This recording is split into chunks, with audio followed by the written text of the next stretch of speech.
You feel it, you know it. D-Raw Productions.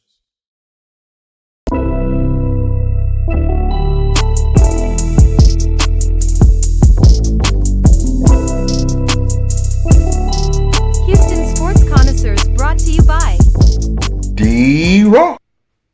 What's up, people? It's your boy D-Raw, the connoisseur. What's going on? It's Corey once again back with D-Raw, bringing you another episode. Hey, don't forget to seek, listen, and learn to be a sports connoisseur just like me. I want to open up and tell you guys, college football of week 3 was amazing. It's a lot of upsets, It was. and it was a lot of good things that happened in college football this week as well. But nothing more than seeing UT go out there and dominate Wyoming in the second half. I had a lot of questions about UT in that first half, but I did say Wyoming was a solid team. And I think I've seen a lot of the same things out of Wyoming that I've seen out of Rice. And possibly Rice might be a good team the way they dominated TSU as well. But it was a lot of good football out there. I can believe that. Because I know last week we was talking about, like, why does Texas play teams like Wyoming? Then I have to just, I actually want to apologize to Wyoming. Because I really didn't think y'all was going to compete as hard as y'all did. But y'all actually showed them and put forth a lot of effort. At times it looked like y'all could have actually been, more competitive. But considering, like, where you are in your development and your growth to actually give Texas a fight like that, hey, that's kudos to you. For sure. And then, now I'll tell you one game you was wrong about, that Washington-Michigan State game. Because Washington, they dominated 41-7. Michigan State is going through. Man, they just fired Mel Tucker, man. They just fired him. So they going through a little turmoil right now in the coaching division. They need a coach. Right now, the interim coach is not really, because I can let you know right now, they not beating Michigan. They not beating Ohio State. They not beating Iowa. Hey, Michigan State is on a spiral. Yeah, downward spiral. You know who looked decent though? Colorado State? Oh, Florida? Florida and Tennessee. Now, wait a minute, Florida won, right? Yeah. Florida. Yeah. Oh, yeah. Florida beat the hell out of Tennessee, 29-16. They won in the fight too, because when it was over with, Tennessee was trying to fight them. And if you remember last week, I was saying I thought Tennessee could possibly, stay on that upward track of doing good and possibly knocking off Florida. But I don't know, man. Number 11 in the country, not no more. Yeah, I can tell that Florida is really trying to regain their 2006-2007 play again. Everybody thought once Urban Meyer left, it was going to be just hard for them to really just, get traction and pick back up and get recruits. But Florida is slowly but surely coming back to the powerhouse that they once were. And it's crazy to think that it's really been a long time since Florida really been dominant in football. Crazy. It's almost been, 15, 20 years. That's crazy. It hasn't been 15, 20 years they since... They haven't been good since Tim Tebow. That was 2006, 2007 when they won them back-to-back titles. And I think they won one in 2003 when Chris Leak was the quarterback. Yeah, they haven't been good for 16 years. Wow. Just wow. Well, Kansas State fell off as well. They was number 15 in the country. They lost to Missouri 30-27 in a close one. Well, hey, you got to give Mizzou that credit, man. They came in, they blocked out the noise, and they came in focused, ready to play, and they made it happen. And they did it at home. Hey, so that's always even better. A plus. Even better. Now let's just get into this Colorado State-Colorado game. And I'm going to be honest. I didn't expect Colorado State to really be that competitive. I know they talked a lot of trash, last week and stuff going into the game and stuff. But I really didn't think they had a chance at all against Colorado. And surprisingly, Colorado State actually was right there. They had the lead until overtime. Now, they could have won before overtime. I'm going to tell you what caused Colorado State. Bad decision making by the coach, the penalties, the cheap shots, everything that Jay Norville was telling them kids to do, he had them execute that so poorly. Like, because the defense was getting to Shador. The defense was stopping the run. Colorado State, at one time in the fourth quarter, was up 28-17. Like, there was possibly no way that they could have blown the game. But then next thing you know, penalty after penalty after penalty. Like, it just makes you, it was just disgusting to watch. It was disgusting. Well, it's really disgusting when you have Blackburn go out there and take a cheap shot at Travis Hunter at a dead ball, incomplete pass. He should have never, ever hit Travis Hunter the way he did in that game. No, I agree. But you got to understand, it is football. Yes. Was it a cheap shot? Should he have been thrown out for targeting? Yes. But at the end of the day, he's still a kid. He made a poor decision, like the death threats and all of that kind of stuff. That's ridiculous.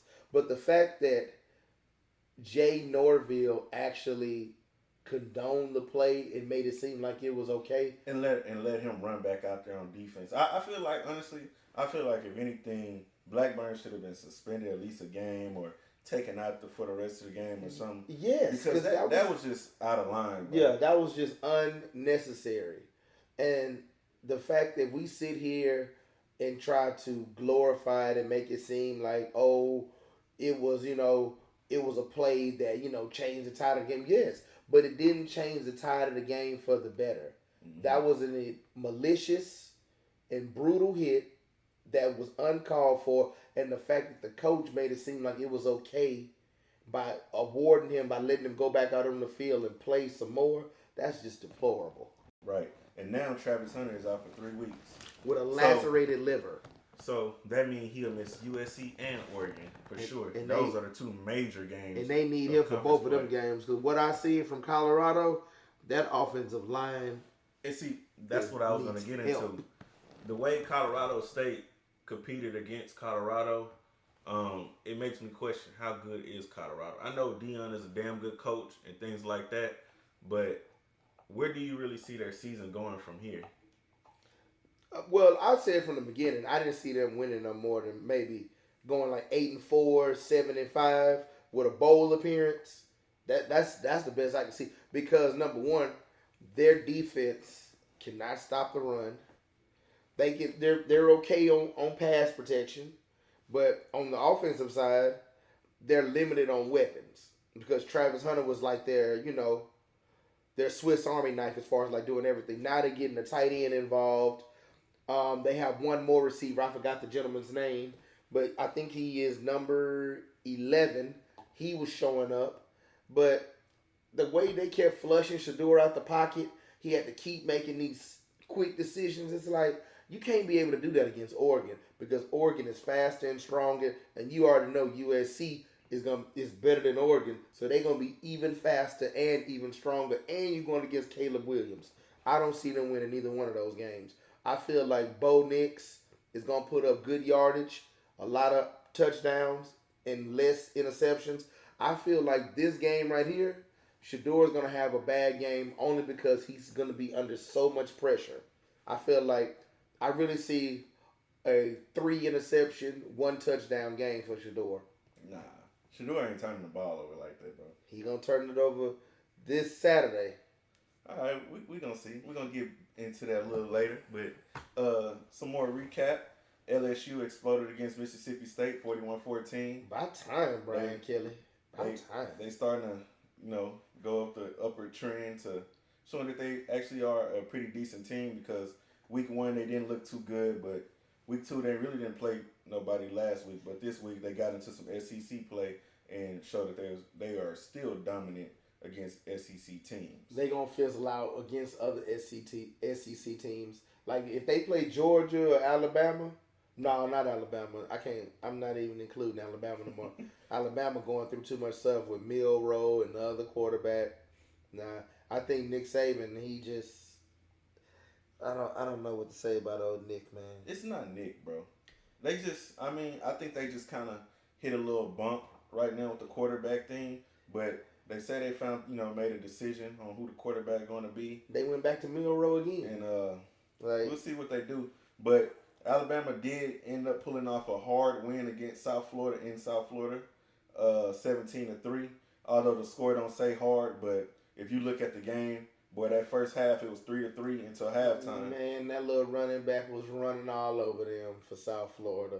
He even ran a couple of their players over. Oh man, South Florida. If they had some more offense though, they could have beat Alabama. They quarterback threw for 87 yards, bro. 1 interception. My God. So when you come out with stats like that, you're not gonna get the dub. There's no way possible. This is what I don't understand about college sometimes. Like, if you know something not working, like, why don't you try to find a way to open up the playbook or try to use that kid's, abilities to, to work for him in a positive way. Like, you letting him go out there and just throw for 87 yards. I understand the run game was working, but why didn't you find new ways and new trick plays or something? Run some screens, throw anywhere, but just, instead of trying to just dump it off to the tight end and hope he makes something happen. Them little 5-yard passes are getting old to me. Hey, you got to do what the quarterback can do sometimes, especially if, dealing with kind of offensive line you got, how much time you got in the pocket. You got to make some changes. But everybody got 3 But I'll seconds. tell you what, Boston College gave us the blueprint on how to beat Florida State this week. Even though Florida State pulled off the win 31-29, it was only a couple point victory. And I don't know, man. Florida State, they usually pull out some bad teams, and this year was a resurgence. But I gotta ask you, how long do you really think this is gonna last? Because Boston College usually is not that good in football. But they actually have some diamonds in the rough. Because think about it, they had Zay Flowers, they've had Matt Ryan, they've had a couple of good gems. Every now and then, I'm not saying that they're always competitive, but I feel like they have a sneaky good team where they go like 6-6 or 7-5, something like that, which is mediocre. But it's Boston College. It's not a lot of football going on up there. To me, Massachusetts is a basketball state. Yeah. No. Anything Or pretty is it much more- on the East Coast is basketball. Or is it more hockey? I don't know nothing about no hockey. So. Yeah, but I'm just trying to figure out, if somebody came and told me, yo, I'm going to Boston College, the first thing that came to my mind is, oh, he about to play football. He about to go off. Nah, I think he's playing like lacrosse or hockey. I don't know why I'm thinking that. Or he's just going for academics. Yeah, he's going for academics. That's about it. Now, Georgia did struggle against South Carolina, and that's another team that barely got away with the victory. And they was at home. Georgia was at home? Georgia was at home and struggled. Although the score say 24-14, if you look at the first half, South Carolina was leading 14-3 at halftime, and then they did let Georgia come out and score an unanswered 14 points to pretty much tie the game. Fourth quarter came down to Georgia scoring a touchdown and pulling away. Yeah. You know what? That's crazy. Maybe Georgia's hitting some roadblocks and we not really paying attention to. What is Georgia's next game? Or what's their next big game? Because I noticed right now, nobody, like, even though they hitting like SEC play and ACC, Big 12 play, nobody's playing anybody difficult right now. Well, Georgia play UAB next week. So see what I mean? Come on, man. Georgia's schedule has been easy from week one. Week one they played UT Martin. Last week they played, not last week, but week 2 they played Ball State. Last week they played South Carolina that we're talking about right now. Next week they playing UAB. Now their first big SEC game is probably against Auburn at Auburn. Okay, now that might be a good game. That game might actually test their little merit right there. Yeah, and that's next week. But Alabama Birmingham, no, that's not. That's gonna. But you know what? UAB, well, last year they was pretty good. I don't know what they're looking like this year. I feel like they're still good, but you got to realize Georgia's a different entity. Powerhouse right now. They a different entity when they come. Now, I will say this: I don't know if they're gonna three-peat, but at the same time, it's like I don't see it. I feel like either Ohio, somebody from the Big Ten, gonna beat them. this year. Somebody gonna knock them off, bro. I don't believe it's gonna be this year. Somebody gonna knock them off in the SEC before the season over with. I hope so. I like for everybody going to the playoffs with a loss. Now let's talk about this Big 12 debut by the Houston Cougars against TCU. No. Houston was home against TCU. They did lose 36-13. The game started out pretty decent. You know, Houston had a chance. I will say the defense do need a little work on stopping the run, and they just need a little depth as well as far as, like, you know, players coming in and out when they're fatigued, because the players that they're bringing in off the bench at Houston, they're fresh, bro. Like, they're fresh out of high school, so they're not really ready for the game speed, and I think that's what killed them. And to be honest, alarmingly, the starters wasn't ready in the first quarter at, I would say, 2 minutes in the game, because TCU scored in 90 seconds. They got their first touchdown, and then it was nice to know that U of H could kind of move the ball, so they got 3 points in the first quarter, but then kind of like after that, kind of started going downhill. TCU had 13, then they had 20, and then it was like, what's going on, U of H? Are you going to really compete in this game or what? So I will say this, like, from my point of view, U of H was competitive in the first half, because closing out the first half, bro, they had a chance. It was 2013 going into halftime. So what did Hogerson do, you know, at halftime as far as changing the game? I don't know. Not but much. He didn't do enough to come into the second half. I don't think he changed. Let me tell you something. The only highlight of that game for me was watching Case Keenum get honored and going into the Ring of Honor for U of H. Other than that, TCU dominated them the entire matchup. They couldn't get anything going on offense. The defense was like lackluster. It was like watching a heavyweight fight with a one-arm boxer. Two things. U of H, they need to figure out how to improve that offensive line. And I think they need to pick a side of the offense. Do we want to focus more on run blocking or pass blocking? They need to focus on pass blocking, because the pass blocking is better than the run blocking. Well, I tell you what, neither one of them is good right now, because their top rusher had 36 yards on 10 carries. And Donovan Smith was running for his life once again for another week, and he threw 2 interceptions. Man, he holds on to the ball, and he get flustered, and he just throw it. He don't throw it away. He just throws it. He forces a lot of passes. I'm going to tell you one thing, though. I honestly don't think the offensive line is that bad at pass blocking. That's what I'm saying. Because when I was looking at Donovan Smith, a lot of times, he actually has the time, bro.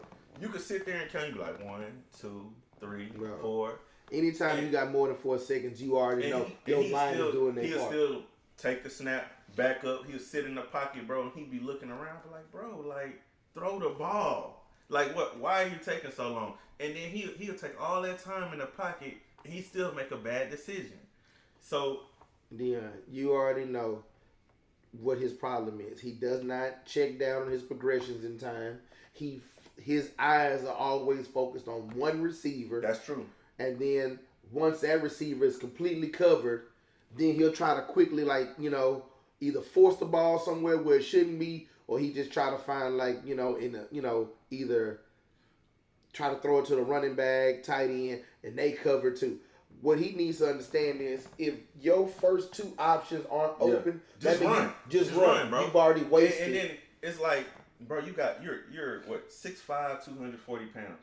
Ain't no DB bring you down like that. Yeah. Why are you hesitant on running? I'd rather you run for 5 yards and let it be, you know, 2nd and 5, 3rd and 5, than you sit there and take all of these unnecessary sacks, or just heave the ball in the middle of the field, hoping somebody catch it. I'm gonna tell you this: Houston, they need to do something to improve on 3rd down conversions, because they're last in NCAA football in 3rd down conversions right now.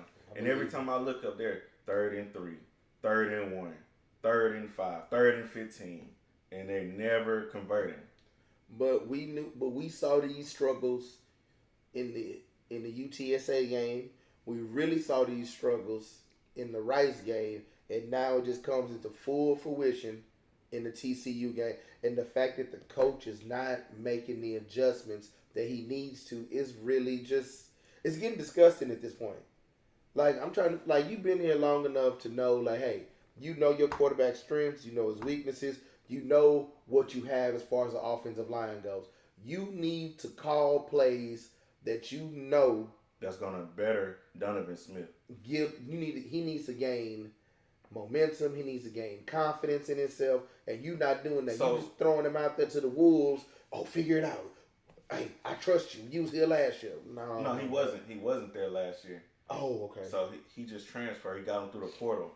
He came from Texas Tech, but maybe Donovan Smith is having a hard time learning the offense. Do you think maybe Holgerson needs to simplify it for him?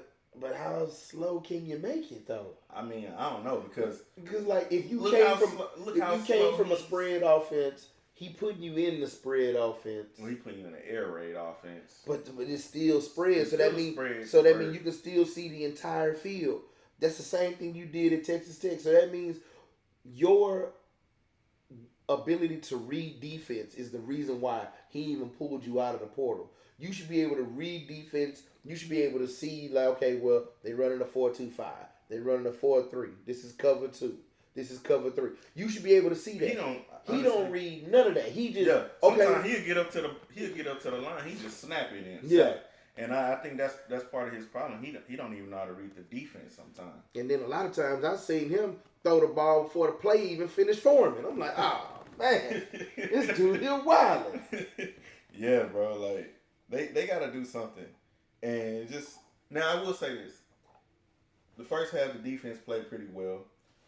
Second half, the defense didn't play bad overall. They didn't, because if you think about it, the second half, they really only allowed. I'm not even gonna count the last touchdown because they really don't. Yeah, count. That was garbage points. That don't count. Up until the end of the third quarter, they only allowed 9 points in the second half. So the defense actually improved coming to the second half, making whatever changes Doug Belk had, put in his team's ear to make. So the problem is really on the offensive side of the ball. I don't know, man. First off, Holgerson, you run the air raid. You was there with Mike Leach in the beginning. Why do you run the air raid so slow? It shouldn't take that long for Donovan Smith to get out there and make audibles just to run a running back halfback dive, bro. It shouldn't take that long. They should be moving quick as hell to the line every time. If they use the offense to their advantage with some speed, Houston will be, putting up points. But right now, this offense is not even on pace of what it was doing last season. Every day this week in practice, they need to pull Donovan Smith aside and make him just watch nothing but film on different defenses, what he needs to be looking for from his receivers, tight ends, running back. He needs his first 2 hours of practice need to be straight in the film room, nothing else. Yeah, he need film and reps.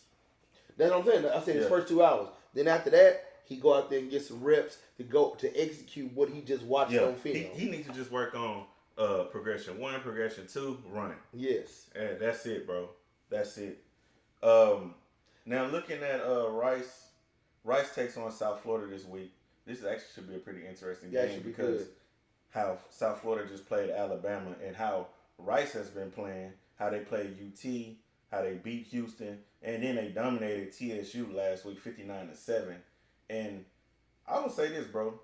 You ain't never really seen Rice just put up no points like that on nobody. Ever. I ain't seen him put up points like that since the basketball team.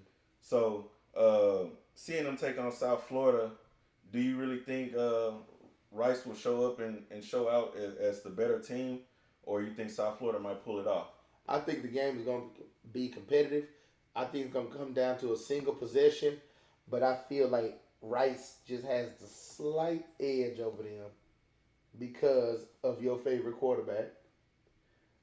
JT Daniels. JT Daniels. You know it. JT Daniels been on a roar, bro. That's what I'm saying. So far this season, he went 53 for 85, 805 yards, 8 TDs, 3 interceptions. Hey, that's good. And Luke McCaffrey, he got 11 receptions for 171 yards and 4 TDs. Boy's a beast. Rice is favored to win this game though by 2.5. Even though the game will be in South Florida. So see, that's what I'm saying. That's gonna be a close game. Now this game might go down to overtime. So since the spread is 2.5, they probably gave them like 4 points. So it's probably really like by a touchdown or something like you said. Because because South Florida at home. If Rice can go in there and play a clean game, limited turnovers, can execute the run, and this just really just balance it out. They need to play a complete balanced game. Run, pass, run, pass, run, pass. Just consistent, just slowly breaking down the defense. Yeah. Because that's what Alabama had to wind up doing. They had to just slowly just grind it out to beat them. And eventually they gonna buckle because once that defense start getting tired and they can't make them substitutions, you got them. Yeah, I think I could see Rice pulling out this victory against South Florida probably about 3 to 7 points. Yeah. For sure. Final score probably gonna be maybe 21-17, 24-20, something like that. Yeah. That's very possible. Now Texas Southern will be taking on Grambling this week at Grambling. It's a hood classic. This one should be pretty good. Yeah, for Texas. Grambling. It's gonna be good for Grambling. I don't know. Grambling, they're 1-2. TSU's 0-3. What? But, haven't. Wait a minute. TSU hasn't won yet. No, they haven't won yet. They did lose to PV. They lost to Toledo. Okay. And they lost to Rice. Now, I'm gonna tell you this, like, who did they lose? Did the kids move up to Division 1 or something? I don't know. Maybe some. Well, you know what? I know their corner transferred to U of H, but I don't know how many other people transferred and transferred in and out of TSU. Yeah, that is. TSU ain't never been down like that. Yes, they have. Yeah, years ago. Look, they down this year, and I don't really know who's gonna win this game because I do. I'm looking at the last 5 games for Grambling, and this was their first win last week since last year. It's their first win. They was bad last year? Yeah, they was bad last year. So this might actually be the first win for TSU. Oh man! So this game here, you said it was gonna be good. Now it's turned into the toilet bowl. Well, it could be a good game. That doesn't mean that the talent on the field is gonna be good. I ain't say that. Man, if you don't have no talent, how can the game be good? This is gonna be a backyard brawl, bro. Yeah, that's exactly what it is. Hey, bring the Vaseline, people. It's gonna be a straight brawl. Well, look. Hey, what they say? It's gonna be a good old fashioned slobber knocker. Well, that black school up there north of Houston, they got their ass whooped too by SMU 69-0. Hey, shout out to SMU. I need to know y'all secrets. How did y'all raise $100 million? $100 million, bro. In 7 days. I don't know. We know how you raised it. But they got money and they got the boosters, man. Hey, boosters all right for real. I still don't think them going to the ACC is the best thing. It is. They finna make money in the ACC. No, they gonna make money, but I just don't think as far as like traveling for their fans and stuff like that. Don't really think it make a lot of sense. Man, they made $100 million in 7 days. They got private jets, my boy. They traveling. Man. Hey, this might actually be a sign for SMU. They might be coming back to relevancy. I'm talking about back to like with them Eric Dickerson days.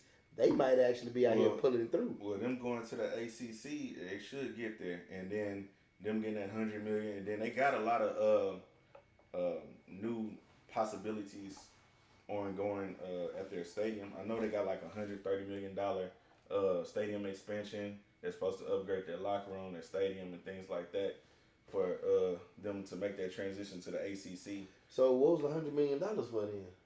I don't know. I guess. What? I guess so they can pay them players. So if they got so let me see. Let me get this right. So in the 80s, they got banned for years for paying for players, and now that they can legally pay for players, they have pulled out $100 million. Hey, this is part of that. This is part of that bankroll that they stocked in the 80s, bro, and they just pulled it out. Oh my God! So they went to the ACC to recruit other people to come play in Dallas for them. So if this is correct, if this is true, How many years do you think it'll take SMU to be relevant again with this kind of money flowing in?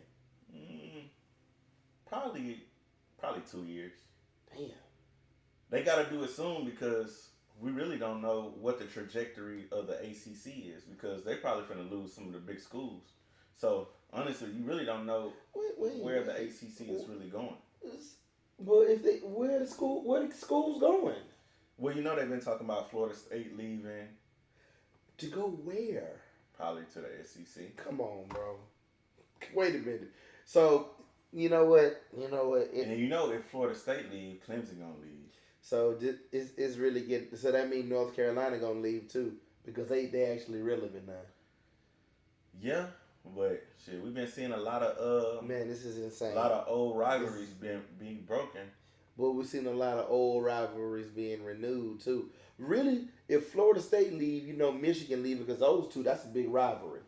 Yeah. Then you got Florida State, so I can understand why they going to the SEC. Clemson, I don't understand because Clemson's rivalry is with who? North Carolina, right? 'Cause they both in North Carolina. Yeah.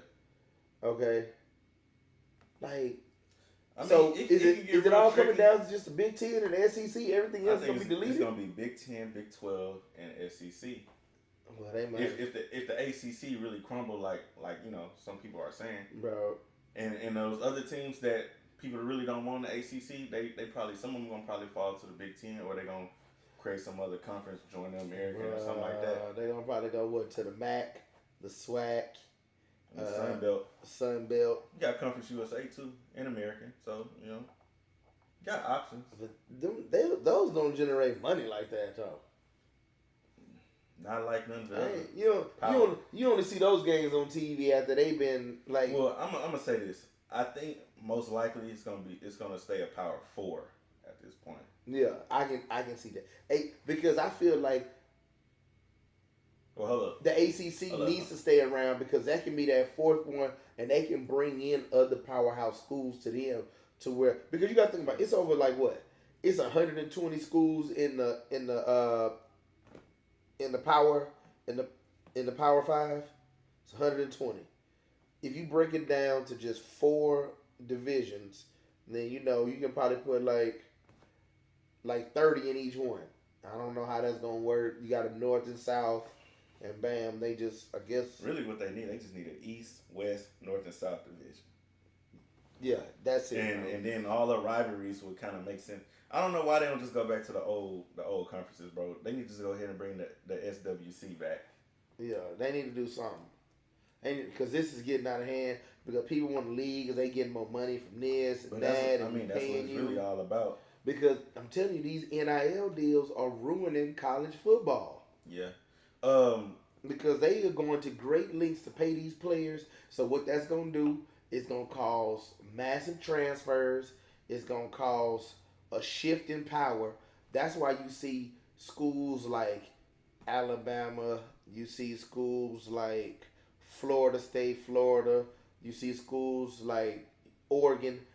They, at one point, was at such a high, pinnacle. And now they just being brought down to just the same level as everybody else. Well, that's also because some of these schools that used to be relevant are becoming relevant again. And that should have always been like U of H should never have not been in a Power 5 conference. Because those schools have the money, but they couldn't pay the players. Now they have the money and they can pay the players.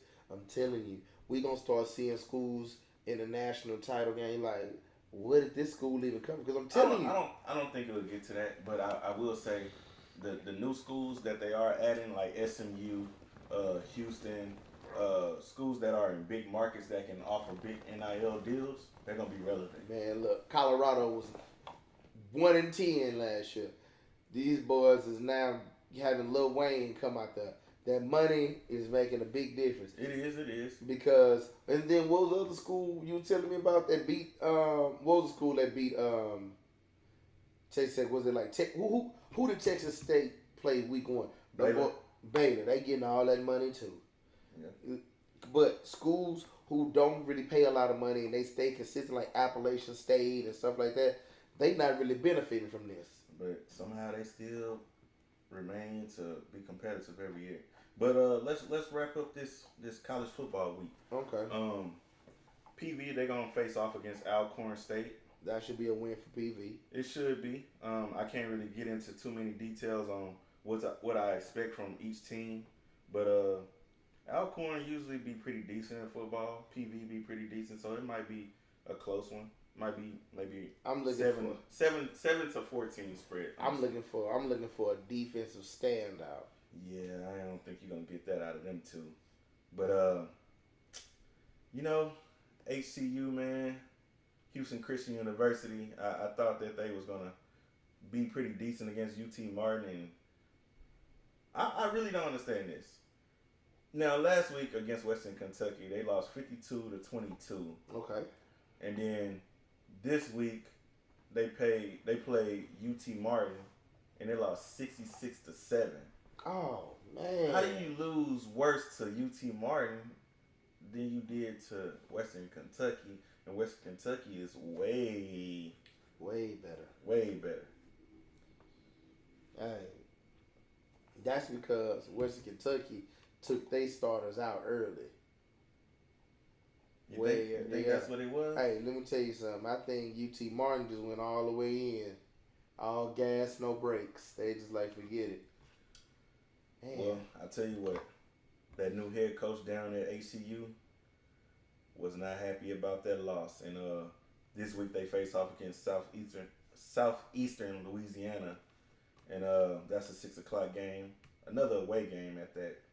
Really? I thought they was having I thought this was gonna be a home game. Nah, they're not home until next week against Lamar. So they've been on a 3 road game stretch. Now I think that could be a big that role. Lamar game is gonna be good. Them playing away so many times could be a big role in their loss deficit as well. Nah, hell nah. You ain't getting your ass whooped 66-7 and just think like, oh, it's because we on the road. Hell nah. Well, you still got to come home and practice. Well, I'll tell you what. This Southeastern Louisiana team hasn't won a game. They're 0-3. HCU did beat Arkansas Baptist, so they got a dub, on the other side. You know what? Hey, let me tell you something. They might have another dub on the way. Looking at the stats, bro, I actually think that they can be Southeastern Louisiana. The game, you know what? I'm gonna watch that on ESPN Plus and see just how competitive it really is. Because the only problem I have with HCU, like, it's solid football, but they do create a lot of turnovers for themselves. Like bad snaps, not paying attention for the ball on punt returns and kick returns. They muff a lot of balls. Running wise, they don't fumble. The quarterback fumbles, but he holds on to the ball too long, and he seems very indecisive. But other than that, the defense, when they actually have a shot, when the other side of the ball is not getting all those 3 and outs, they are very competitive and they're very aggressive too. Especially in the interior defense. Well, I'll say this. If HCU go out there and play as a sound football team, they can get the dub. I hope. And that's the ending statement about them, because that's what they're going to have to do to win. They got to play sound football, don't make too many mistakes, and they'll win. But week 4 of college football is coming fast. The first game is on Thursday. Not too interesting, but Coastal Carolina and Georgia State will face off against each other. Spread 6.5 in favor of Coastal Carolina, which is a 2-1 team versus an undefeated Georgia State Panther team. That might actually be a good game. It's not really bad for a Thursday night game. You got something to see, something to watch. So I'll be checking that out. It's gonna be better than that football game they're forcing us to watch. Because I don't want to watch the Giants do nothing. Hey, Giants looked improved, but we'll get on that. We'll get on that. So Saturday, kicking it off at noon, you got Florida State and Clemson. Oh, who are you taking? Man, that's a tough one. if I had to choose, if I was blindfolded and really had to choose, like on a pinata, Clemson is at home, by the way. it don't even matter. I seen them get their ass with it home by North Carolina. I'm gonna ride with Florida State. Yeah, I'm going Florida State. Florida State, bro, with the 2.5 chance to win the game. And their way, I'm gonna have to ride Florida State. So Cincinnati's having their Big 12 debut this week also, and Cincinnati will be taking on Oklahoma at home. Oh man, spread is in favor of Oklahoma, 14.5, but Cincinnati not to knock off some of the big dogs, bro. And I don't know really what their team really looking like right now, but 2-1, they should be pretty solid. I don't really see them winning this game. Hey, but I think 45-17, Oklahoma. Nah. 45-17. Oklahoma have been out here killing boys. 45-24, bro. Well, we in agreement. They gonna put up. Yeah, they gonna they beat gonna them, put bro. up some They points. gonna beat They them. gonna put For up sure. some points. They ain't gonna be that 73-0 that they just dragged it up. For sure. Oh, so we also got a Lone Star shootout. TCU versus SMU. TCU is home, favored by 6.5. Do you think TCU might take another L? Man, that's a good question because because honestly, I feel like, it looked like they dominated U of H, but they really kind of scraped by, and I think SMU might be a little bit better this year. I believe that because from the highlights of the game, if he would let go of the ball and just at least let the offensive line block for that 3 seconds, you got to be able to get it out. So I feel TCU will win this game, but I feel SMU might give them a run for their money, and I feel like TCU might not win this game until the fourth quarter, because I feel like it's gonna be just back and forth like a tennis match. So you think it's gonna be like that TCU Colorado game? Yes. I can see it. The only thing is that this time TCU come out on top. Okay. Now speaking of Colorado, they will be away at Oregon, and the spread is actually 21 points in Oregon's favor. Oh! If you're a betting man, you better take the points because Oregon, Oregon is about to demolish them. Nah, I'm gonna ride with D. 56-14. I'm gonna ride with Coach Prime, bro. 56-14. That offensive line can't stand. I'm gonna be honest. At the most, I see Colorado losing by 10 points. I can't see that. Because one thing Colorado can do, they can score. Now, can they stop anybody? No. But they can score, bro. Colorado State exposed them as far as the run. They have no. They are exposed. They've been exposed since week 1. It's not a secret at this point. But can anybody stop Shedeur? No. Nah, I'll give you and that. that's why I say they're gonna put up the points. But without Travis Hunter, because you need Travis Hunter more on defense than you need him on offense. You do need Travis Hunter, and I would say that's why they're gonna lose this game, if anything, because they don't have Travis Hunter. Yeah, they need that X factor to be in there to make plays for them in certain stretches of the game. Yeah, for sure. Utah and UCLA face off against each other this week as well. Hey, both undefeated, 3-0, 4.5 spread, leaning towards Utah at home. Utah should beat that ass. UCLA get our hopes up every year like they gonna do something, and you know what they do? They let us down. They do let us down, but usually they let us down at the latter part of the season. Since it's early in the season and they still got it together, I think UCLA probably can come out of there and get the W. And the spread is only 4.5. So 4.5, yeah, 4.5 is close. I'm not saying that UCLA is a bad team because I know they're not, but I feel like UCLA always finds ways to beat themselves. It never fails. They could do everything right in quarters 1 through 3, and in the fourth quarter they make some of the dumbest mistakes I ever seen, and it just make you just sit there and just be like, what the hell did I just witness?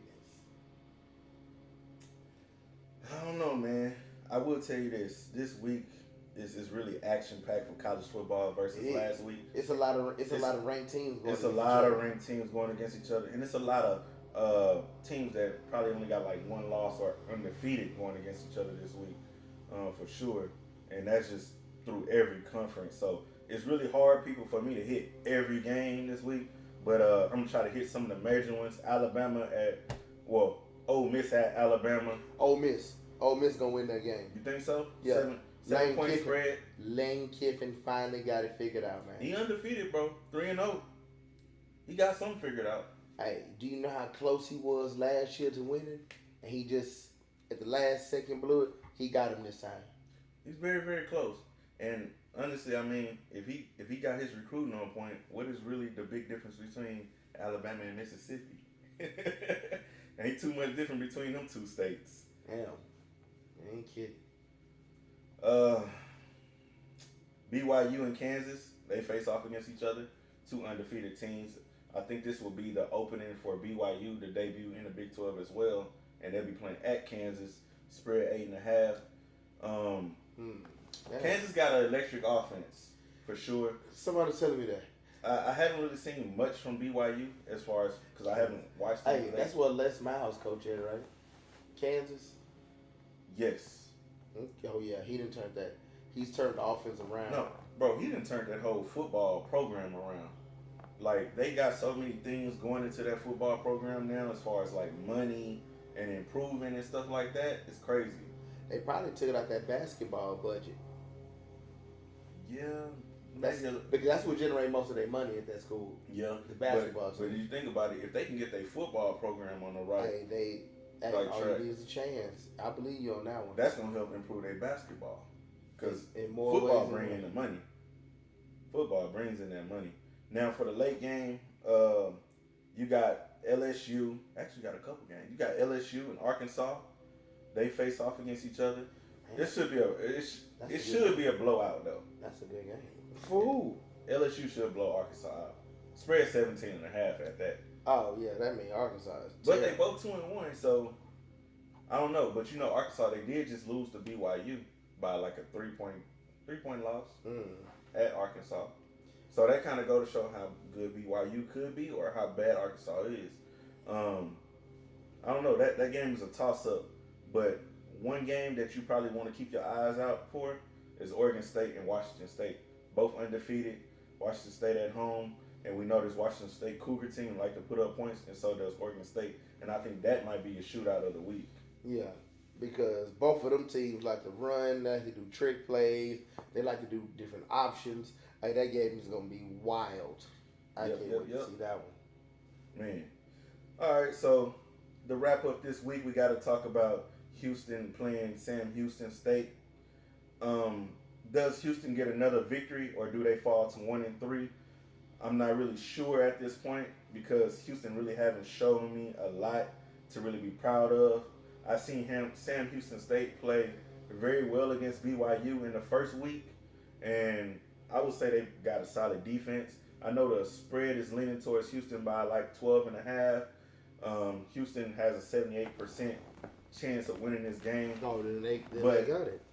Looking at Donovan Smith's stats, bro, he got 4 TDs and 3 picks now, and that ratio just not saying win.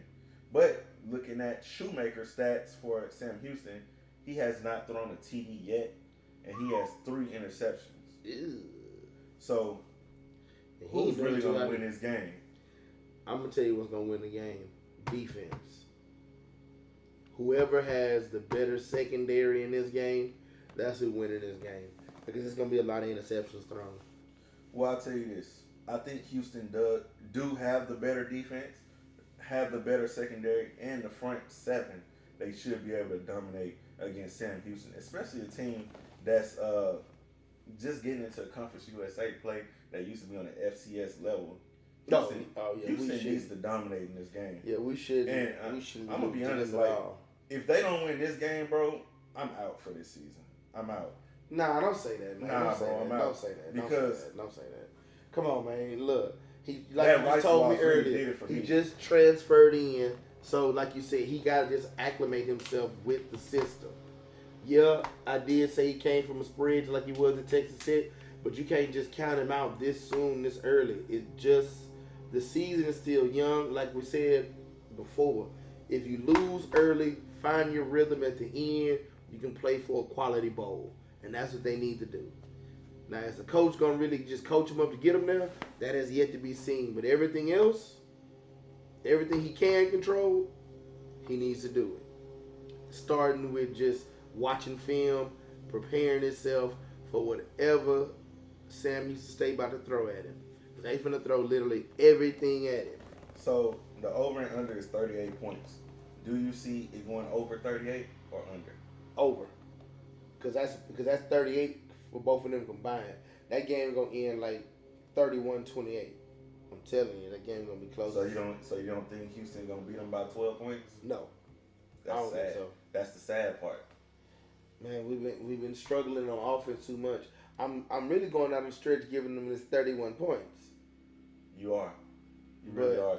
But I feel like this will be a game for him to get his confidence back. Honestly, I think it's week 3, bro. And if he ain't got it by game 3 of the season against a bottom feeder team, I don't know. You got to question him. And I don't know. Maybe it's time to move on to Lucas Cooley. But I guess we'll see. We're going to transition to some NFL talk and look at some of these NFL scores and make it do a little quick recap. And then we're going to be done here. Okay. All right, so week 2 of the NFL was pretty damn good. Not gonna lie, man, that Eagles and Vikings game on Thursday night was pretty impressive. But I'll tell you what, Kirk Cousins, he found a lot of open receivers, but for some reason he only stick to like 1 and 2 targets of his progressions. He either going to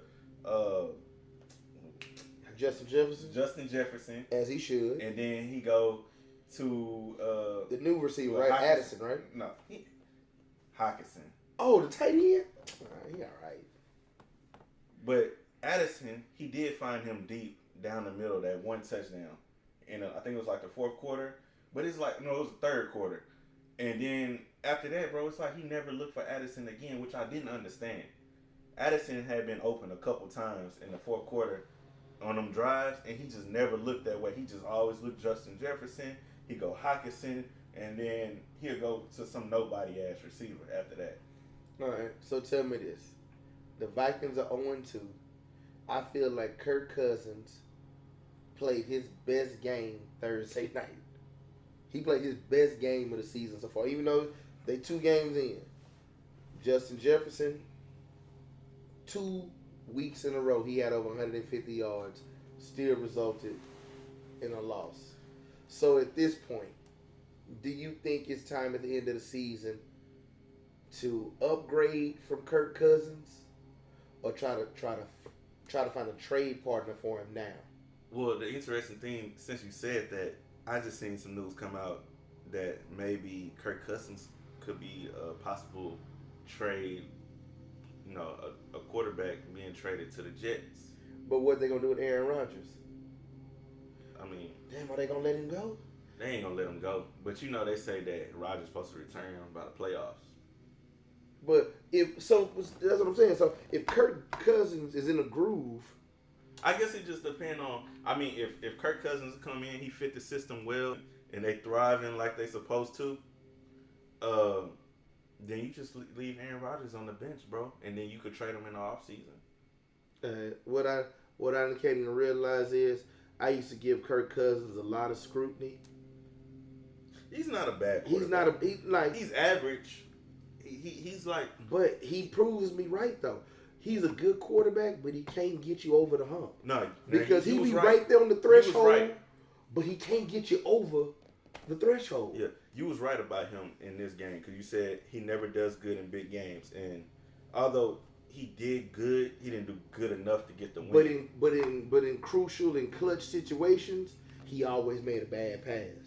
Yeah, that's what kills the drive. In the 4th quarter he killed a lot of drive, and they had to come back. But even when they had the momentum, they like to try to keep going. It wasn't enough. And then you got to realize the one thing I realized about the Eagles, they only run. I bullshit you not. I feel like they only run like 5 or 6 plays. Well, shit, they really only got 2. The way DeAndre Swift been balling, bro. bro. You ain't got to do too much, bro. And then every time they get And then the they do fourth that and one, QB, and they do that yeah, QB sneak, bro. They do that QB sneak. They give it to DeAndre Swift. Look, that loss for the Vikings really wasn't Kirk Cousins' fault. He played a damn good game. It was the defense. But the defense was ass last year, so they knew they were supposed to make improvements. They couldn't stop the run for nothing. But what they failed to do is they couldn't improve the defense. They actually ruined their offense by getting rid of Dalvin Cook to try to like balance it out. Yeah. Now, even though the running back that replaced him is okay, I'm not gonna say like he's bad or anything, but it puts more pressure on Kirk Cousins to do more than what he's supposed to. The running back they got, bro, they should have. I ain't gonna lie, they should have got somebody better. Especially if you didn't want to play Dalvin Cook. I understand he had a couple injuries, but what running back doesn't at this point? Especially when you get to year 3, 4, and 5, and you've been running thousands of yards, bro, and you've been the main weapon on the team. Of course, I'm gonna be hurt. I can't lie to you. That's the team that needs to trade for Jonathan Taylor. The Vikings are the team that needs to trade for Jonathan Taylor. That would be nice. I could see that. Because he'd probably be about the closest thing they get to AP. This is Kirk Cousins' last stand. This it. Shit. This it. Like, it's no guarantee he gonna be there next year. It's no guarantee that he gonna be there the year after that. But that offense is solid. Look, you got 2 elite receivers. You got a all-pro tight end. Only thing you missing is that all-pro running back. You get that, Kirk Cousins don't have to do nothing but just keep doing what he's doing and just let his playmakers finish off the rest. But the question is what they gonna do on defense. That's the problem. Hey, bro, because I'll say this. I think with the average running back they got now and Kirk Cousins and those good receivers, bro, if they had a solid defense, they can go deep. Bro, they need to get rid of they need to get rid of some, like a whole bunch of. They need to find some way. Honestly, I'm gonna be honest. When you say something about their defense, I only can think of 2 players. I only know Harrison Smith and DeAndre Hunter. Damn, that is true. Who's the corners? I don't know anymore. See, that's their problem right there. And the linebackers on the inside, obviously they ain't got nothing in the middle. They got Eric Kendricks. He's gone. Anthony Barr is gone. It's like, who is left? Nobody. And that's why DeAndre Swift ran all over them like that. Now looking at some of the other games, Bills and Raiders, I thought that was going to be a much better game. But 38-10 victory for the Bills. They get their first win. Josh Allen was out there destroying them. He was 80% from the field. Well, look, the worst Josh Allen played last week, and the better player played this one. You ain't kidding. 3 TDs, no interceptions. He played his ass off. I'll give him that. Ravens and Bengals. I thought that Burrow would have figured it out, this week. But now they slide to 0-2. Lamar, he's looking at 2-0. And I think like you said, bro, last week, I think Burrow's still hurt. Yeah, he had that capture. But I'm going to tell you what the problem is. All that money, they sinking into that offensive line, and he's still not getting protected. Like, come on, man. Look, they drafted Jonah Williams in the first round. They got the dude from Kansas City. They got Leo Collins. They got Alex Chopper. They got all of these people. And they still get no type of pass blocking, nothing.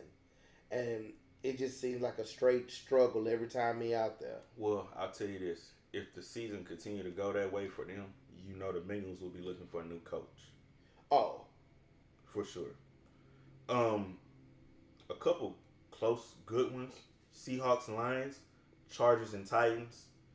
I thought the Lions was going to beat the Seahawks, but Seahawks, Geno Smith, this nigga really had a... Hey, he really can play. This dude, bro. He really had a like real resurgence, bro. Like, for real. 2 TDs, 328. I don't know what happened. I don't know. if he went and joined the Illuminati or what, you know what I'm saying? Stop it. With this guy, bro, he just came out. He's a whole new player now, bro. You ain't kidding. Now, I do feel bad that DK Metcalf got hurt. I think he got bruised ribs, I believe. I don't know. I don't know what happened to DK, but thank you, DK. You met my bet. I made a bet on DK, and he went over. So that's all that matters. Titans, Chargers. Titans, I'm going to tell you one thing about Mike Vrabel. He always find a way to win the game. No, tell the truth. The Chargers always find a way to blow a game. Well, that's kind of true, too. I guess Chargers are going to charge. That was a match made in heaven. The Chargers are going to charge. Justin Herbert, and it might start with him. He's good enough, but he never does enough to get over the hill. Right. And I think he might be something like Kirk Cousins. Man, no, that's one title you really don't want. You know, they always talk about how you all world, all pro. He better than Tua. Tua proved last week he's better than you. And then you had a chance to beat an aging Ryan Tannehill, and you couldn't even do that. And you was up. He was up, man. Oh my God! Like, now that's the coach that's getting fired. Brandon Staley getting fired. He's getting fired this year. That's possible. If they don't make the playoffs. No, it doesn't even matter. They got to go all the way. They got to go to the divisional round. No, I'm talking about they got to go all the way to. They got to at least make it to the divisional round. I think if they make the playoffs, it'll be okay. Because you already know they're not gonna win the division. Yeah, they ain't winning the division. But Chiefs probably gonna win the division still. Yeah, because we know the Broncos still trash. That's a damn shame. Now, I'm gonna ask you this question: the Buccaneers and Bears played against each other. The Bucs did win 27-17, but Baker Mayfield somehow is determined to show that he's not a bust. Yes, he is. The only reason why the Buccaneers won that game because Justin Fields made the dumbest pass as my bum of the week. Why would he pass the ball in his own end zone in the middle of all that traffic to where he can get tipped and go to the defender, and they ran it in for a touchdown? All of that was Justin Fields' fault. Every bit of it. I won't blame it all on Justin Fields. Oh, you gotta blame it on him. I think a lot of it is coaching. And honestly, if you look at Chicago and how they play, you gotta ask the coach, what are you really doing to put Justin Fields in the best situation to lean on his weapons as far as what he does to be successful? Who was they coaching? That Uberflus dude, the defensive dude? Bro, we said that from day one. If you drafted Justin Fields or Justin Fields is there, you knew you needed an offensive-minded coach. You knew that. I don't know why they went and got this dude to rebuild the defense when everything that you drafted in the past 2 years was to fix the offense. Yeah, and then, they did make some improvement, getting DJ Moore and stuff like that. But the point is, you have no offensive coordinator. They don't have an offensive scheme to really help him. Because he still look lost. He do. He still look lost. He look like he don't know nothing. And he honestly, he holds the ball too long as well. Man, because I feel like all of the plays are designed for him to run. And that's a bad thing right there because he's not going to always be able to run the ball like that. Yeah. You know what I'm saying? As he aged and stuff he's not going to be able to run the ball like that. And right now, it almost looks like he can't really pass the ball like that. So, do you think Justin Fields is a bust or do you think it's just more of a scheme? It's the scheme. Because now that everybody has figured out, his run patterns and stuff like that, mm-hmm. They know how to, they know when to put 8 in the box. But the point is, though, if your coach is a defensive-minded coach, he needs to put you in a position where he can pick apart the defense for you, and he can call the plays or get with the offensive coordinator to call the play that's going to help him execute the play. They don't do that. They just leave him out there. All right, Justin, we just going to run this play right here. If you can run it, you can run it. If not, then run. And the one thing I remember about Justin Fields coming into the NFL, they always talked about how he had a hard time reading defense. Yeah, and it shows. I'll say it shows. but also they don't, like you said, they don't really put him in a position to win. Look, he has failed with Matt Nagy. He has failed with this coach right here. That is the second coach. And it's like shit. It's like, honestly, the way it's looking right now, it's like, at this point, what can you really do to like improve his confidence? Now when you talking about simplifying offenses, they need to just Simplify it all the way. dumb down his offense, because he's not getting the ball to DJ Moore. He's not getting the ball to Claypool. The run game is just utter trash. It's like, it's not working. And you can't say his offensive line, they improved that. He just sit back there just like trying to just, he holds the ball. who do I throw it to? Oh my God. Yeah. And it's the same thing with him, bro. Like, he needs to progression 1, progression 2. It's not there, run. Yeah. You know what I'm saying? He don't do that. Bro, just get out of there, because you're holding the ball too long. You're not doing anything with it. And their offense is really suffering. So, I'm going to tell you who my favorite team that I picked, to win the Super Bowl right now. I'm going to have to roll with the 49ers, bro. Because Brock Purdy has been looking magical every week. So tell me this. Christian McCaffrey, as long as he's healthy, he's, you know what I'm saying, going on the right trajectory. You feel the 49ers are better than the Cowboys right now?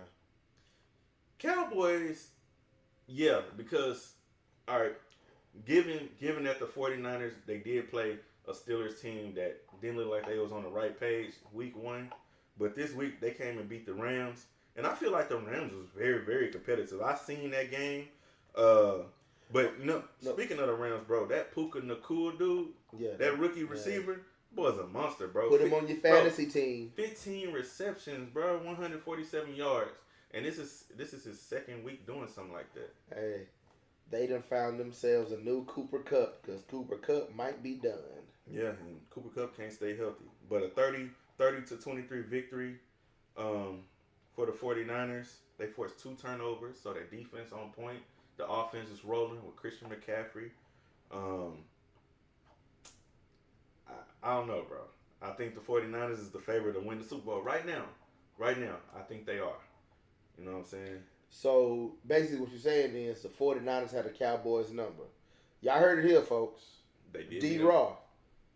He says that the 49ers own the Cowboys. They did beat them a couple years ago in the playoffs. They beat them last year, too. And the year before that. Yeah, so. You heard it here. Problem. I ain't say nothing.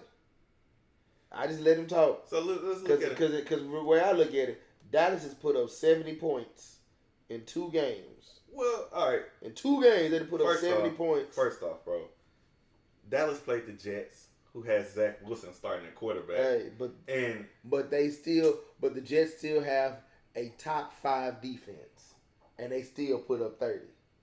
They do, but if you look at Dak Prescott, he didn't really look that great. I mean, he played okay. 255, 2 TDs, no interceptions. I get it. Now, CeeDee Lamb, he been showing up. Yeah, because that boy there, I don't know what Sauce was. And Sauce got sauced up. Yeah, Sauce ain't no Darrell Reeves, I tell you that much. Yeah, buddy. Even Pollard, he showed up, 25 carries, 72 yards. I mean, the offense looked good, but it looked good last year. So let's not act like we're surprised about that. Okay, that's true. The defense, on the other hand, is a surprise. And we ain't talking about Michael Parsons. We talking about the whole everybody. Unit, I'm talking about Stephon Gilmore, Trey Diggs, Van Der Esch. Everybody showing up this year. Everybody. I'm talking about it's a full team effort. Yeah. So, I granted the Cowboys did win 30-10. Maybe this is the year that they get over the hump and beat the 49ers. I'm not a Cowboys fan, but I know they're not going to the Super Bowl. I just want to hear him say which one he thought was better. Because we all know. As soon as they get to that big game, it's all over. I think it's all because let me tell you something. Because Fred Warner finna get in them trenches. That boy finna be chasing Dak all over that field. We know what's happening next. It's gonna be Pick City. I was about to say it's all gonna fall on Dak at this point, bro. And I think that's going to be the conclusion of his career with the Cowboys, or it might continue depending on how he do in the playoffs this year. Because I think they're going to the playoffs. Yeah, because the AFC, sure. I don't know where they're going though. But now the Giants and Cardinals game, I love the resurgence from the Giants, bro, to just come down. It was 28-0 at half, bro. They put up 31 unanswered points. Daniel Jones, he went 321 yards, two TDs, one interception. Let me tell you what I find so alarming about that. It is not the fact that the Giants had to come back. It's the fact that for the past 2 weeks, the Cardinals have played harder than I've ever seen them play. And then in the last few minutes, they just lose. So it makes me feel like, are they really tanking for Caleb? But you really think that's what they want, though? I mean, because look, this is how I see it.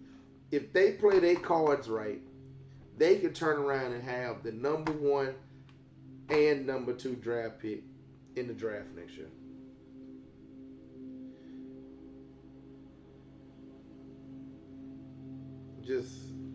It's amazing.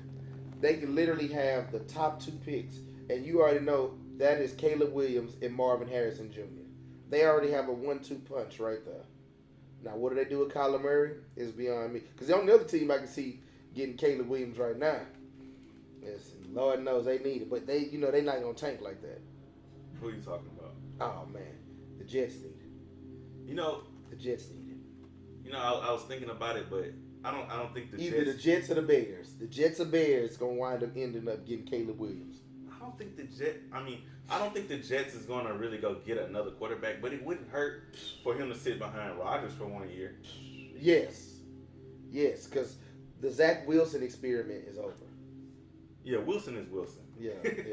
It's not it. Wilson is Wilson. That's not it. Because he gave me a glimmer of hope in that Cowboys game when he threw that pass to Gary Wilson. I thought he was going to come out there and really do something. But then sack after sack, fumble, interception. I'm like, oh, man. But you know what? Just take part of that is just their offensive line, too. And I don't think I don't really think it would have been a huge difference if Aaron Rodgers was out there, bro. I don't think so. I think the offensive line is really the problem. But I'm going to tell you, why didn't they give Breece Hall the ball, bro? Yeah. He only had like 10 carries. Why didn't they give him the ball? This dude's probably like their best offensive player. Why didn't they give him the ball? That's a good question. Hey, I don't, you know what?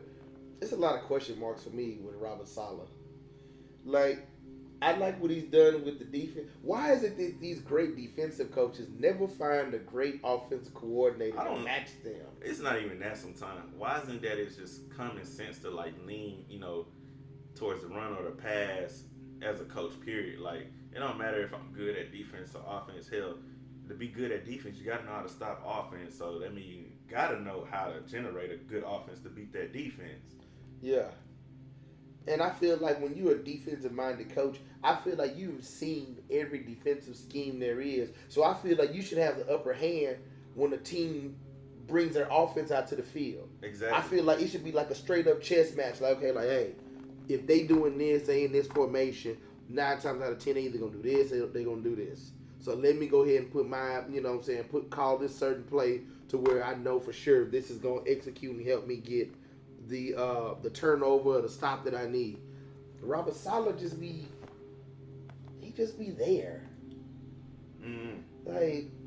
Like they look so good against the Bills, and then they turn around and just fall flat on their faces against the Cowboys, and it's just depressing, bro. It's just depressing.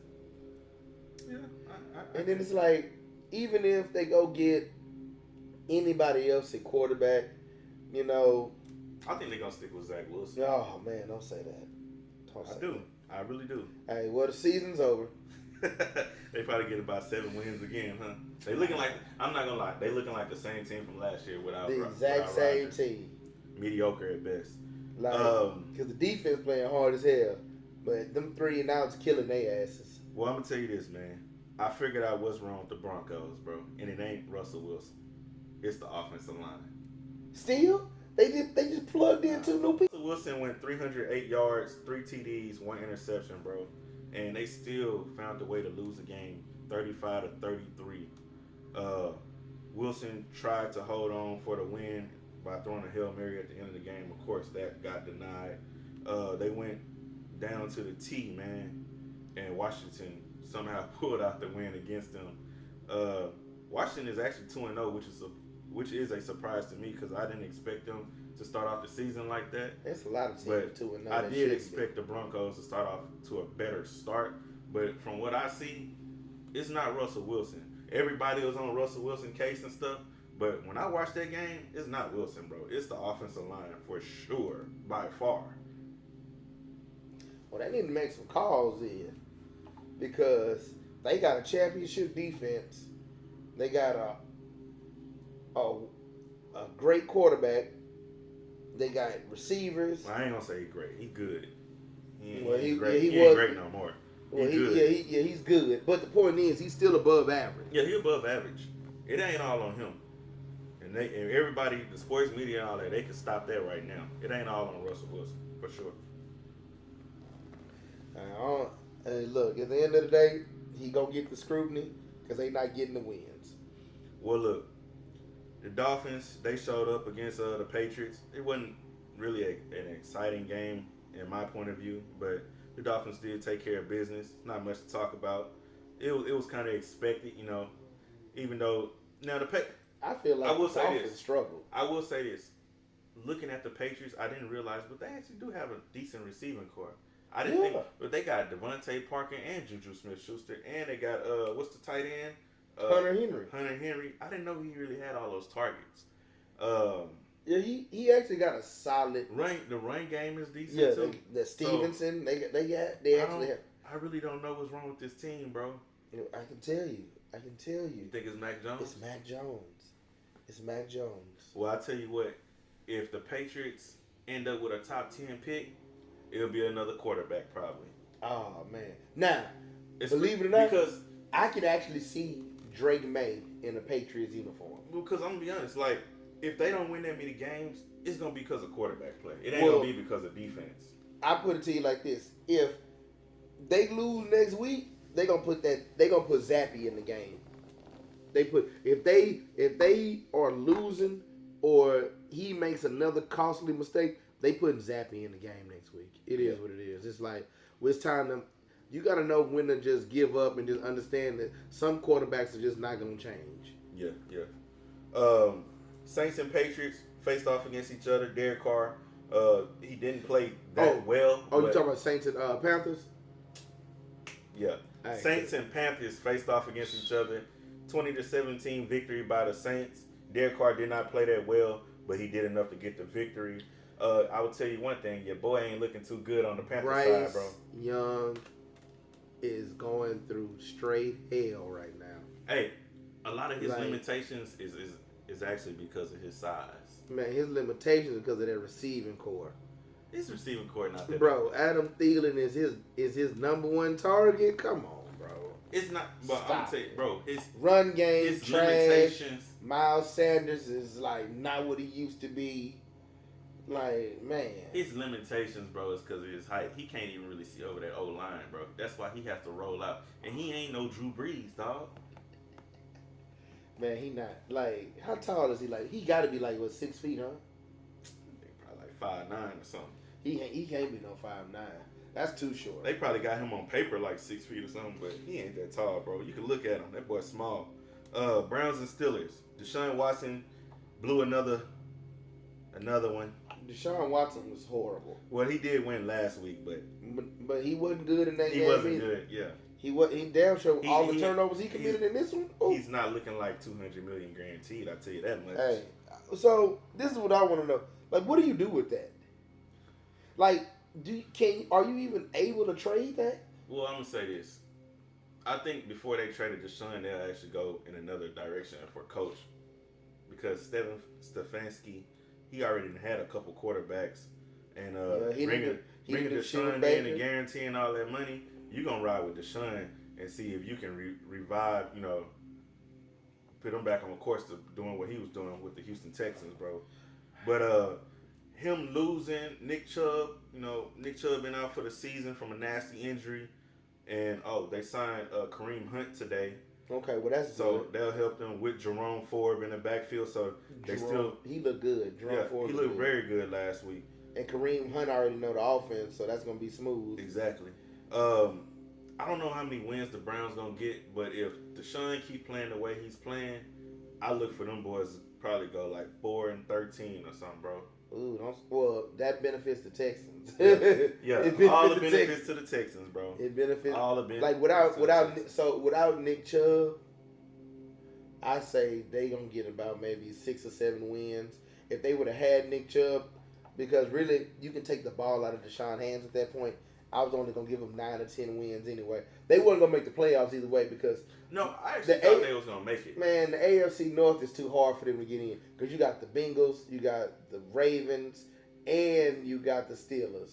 You weren't gonna get in either way. Even though the Steelers won at 26-22, I think that Pickett is gonna be average at best, especially this season. I don't really think he's gonna be consistent, and honestly, I really don't see them winning that many games.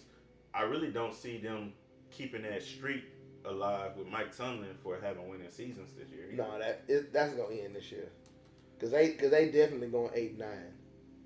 But Deshaun Watson, bro, like I was looking at the game and yeah, he had pressure. He don't have a good offensive line, but it's not his first time not having a good offensive line.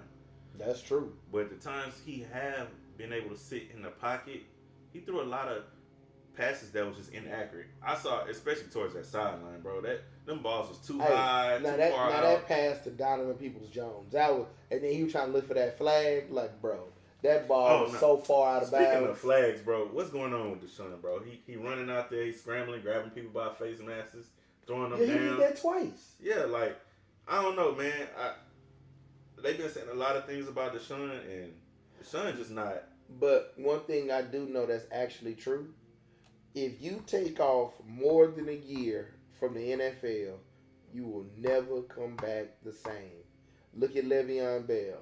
Well, that could be partially true. But I know somebody who took off more than a year and was in jail and came back and dominated. And his name was Mike Vick. Yeah, but Mike Vick is just a different breed of athlete. Well, we thought the same about Deshaun, who was supposed to be the Michael Jordan of football. Nah, he's more the Michael Jordan of prostitution. Yeah, that's it. That's it. That was the only way he was scoring. Hey, but look, speaking of prostitution and football, now let's talk about what? So we talking about the Texans, people, and I got my boy Trey here today. What's up? What's going on, Trey? My boy. What's up? So he just excited people. He love his team. Well, yeah. The Houston Texans faced off against the Indianapolis Colts. They lost 31-20. C.J. Stroud, he went 30 for 47, 384 yards, 2 TDs, no interceptions. Pretty damn good game by Stroud, but also a damn great game by Anthony Richardson while he opened up the game untouched, running for the first touchdown for 7, then another touchdown for another 7. So it was 14-0, bro, until Anthony Richardson got knocked out of the game. What do you expect the Texans to improve on going into the next week against Jacksonville? And do you think the Texans could possibly get their first win against the Jacksonville Jaguars heading into Jacksonville? Look, the only way they can get a victory against the Jaguars, they have to be able to stop the run because they're going to try to run the crap out of Travis Etienne Jr. Because it's like this. And then once they figure out the run, once they start slowing them down with the run, then they're going to start throwing it to Calvin Ridley. Then they're going to try to get Christian Kirk involved. Then, that's how they do because that's how Doug Peterson plays his offense. Mm-hmm. He's going to run the crap out of it, and then he's going to try to hit you over the top just out the blue. The secondary is not the problem for the Texans. It's the run defense. But if Travis Etienne Jr. having a good game on the ground, I'm telling you, they're going to keep running that shit all game. I totally agree on that. That's exactly what I was going to go with. Our biggest problem is the run. If we can't stop the run, it opens up the next team passing. That's been happening the last two weeks. And the other thing is, in order for us to be successful, is getting pressure on the quarterback. Yeah. We don't get no pressure, and that mainly focus on the D line. We don't have a D line to put pressure on But the any crazy part quarterback. is, to me, Will Anderson is great, but you notice they double But team look, him. I was gonna say, week 1 against the Ravens, the D line looked good. They did good at stopping the run. They did good at limiting Lamar Jackson. Will Anderson had 6 pressures on the quarterback, and he had a sack. Week 2 against the Colts, no sacks, not much pressure, and they did horrible at stopping the run. Zach Moss, 18 carries, 88 yards, 1 TD. He's a below average running back, bro. Bro, they are double teaming Will Anderson. The rest of the defense does not get involved. The linebacker core took a step back. So basically, it's like, I understand what they're doing because you in the AFC South, so you going against more passing than anything. I get it because you in the AFC period. You going against Mahomes, Herbert. You going against real quarterbacks that throw the ball deep. So it was only right for him to fix the secondary first. Yeah. But I feel that if anybody should follow DeMeco Ryan's teaching, it should be the interior defensive line first and the linebacker. I don't care how good your secondary is. I don't care if they all below average on the linebackers and defensive line.